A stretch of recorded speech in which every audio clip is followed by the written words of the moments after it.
મિત્રો, જય દ્વારકાધીશ. આજે આપણા દ્વારકાધીશને પ્રાર્થના કરીએ કે મારા દેવભૂમિ દ્વારકા જામનગર પોરબંદરના એ ખેડૂત ભાઈઓ માટે ફૂલની તો ફૂલની પાખડી રૂપી વરસાદ આપે. એ વરસાદની સ્ટોરી માટે આજે મને યાદ આવ્યું કે જુઓ જાણો શીખોમાં આપણે એક એવી વાત કરીએ જે થોડીક મારા ખેડૂતો માટે હોય, થોડીક મારા મિત્રો જૈનજી માટે હોય. જૈનજી માટે તો એક મિત્ર, એક ગામ છે, મોટું એવું 5-6 હજારની વસ્તીવાળું એક નાનકડું એવું ગામ છે. ગામની અંદર વરસાદ માટે આખું ગામ ભેગું થાય છે અને વરસાદ આવવા માટે ભગવાન રામ અને કૃષ્ણની પૂજા માટે આખું ગામ ભેગું થાય છે. સતત પૂજા કરે છે કે ભગવાન અમારા ગામની અંદર, અમારા વિસ્તારની અંદર વરસાદ આપો. એવામાં ઇન્દ્રદેવ પ્રગટ થાય છે.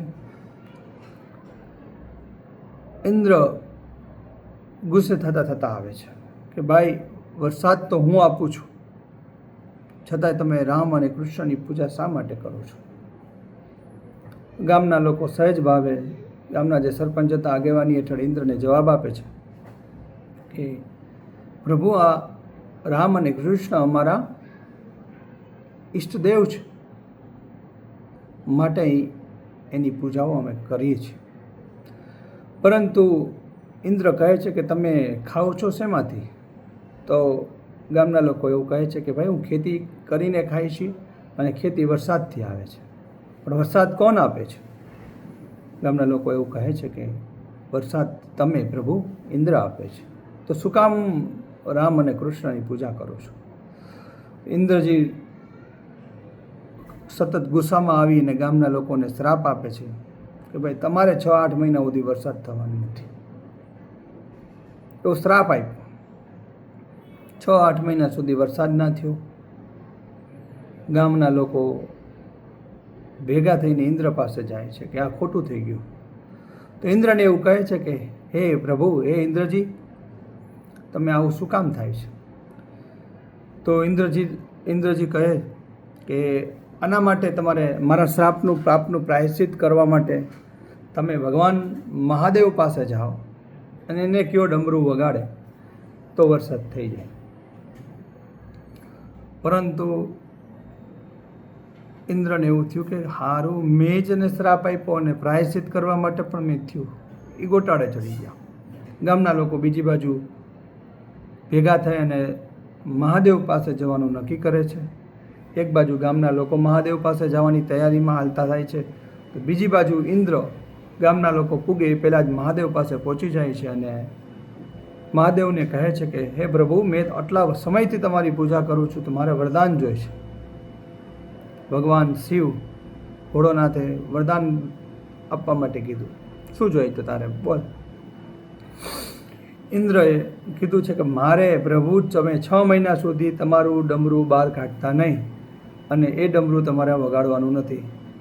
ભગવાન કહેતા તથાસ્તુ ભાઈ, મારે આમે શાંતિ જ જોઈએ છે કે મારે ડમરું વગાડવું નથી. ગામના લોકો પણ ભગવાન ભોળેનાથ પાસે પહોંચે છે અને ગામના લોકો કહે છે કે હે પ્રભુ, તમે ડમરું વગાડો. પ્રભુ તો કહે છે કે 6 મહિના સુધી ભાઈ મેં તો ના પાડી દીધી છે ઇન્દ્રને કે 6 મહિના સુધી ક્યાંય ડમરું વાગે એવી કોઈ શક્યતાઓ નથી. એટલે ગામના લોકોને સમજાઈ ગયું આમાં રાજકારણ થાય છે, આમાં પોલિટિક્સ થાય છે. એટલે પાછા ભગવાનનું નામ લઈ નીચે પહોંચી જાય છે. ગામના લોકો ગામના ચોરે પાછા ભેગા થાય છે. નક્કી કરેલું છે કે હવે કાંઈ વરસાદ થતો નથી તો કોઈ વાવવાનું નથી. પરંતુ એક વ્યક્તિ ગામનો એવો છે કે એને વાવી દીધું છે. તો વાવ્યું હતું તો ગામના લોકોએ પૂછ્યું કે ભાઈ, તે શું કામ વાવ્યું? તો એ વ્યક્તિએ જવાબ આપે છે કે ભાઈ, મેં તો માંડવીનું બીજ તો લઈ લીધું છે. ના વાવું તો બીજ બગડી જશે. વાવવા દીધું એટલા માટે મેં વાવી દીધું હોય તો ટ્રાય તો કરવા દે.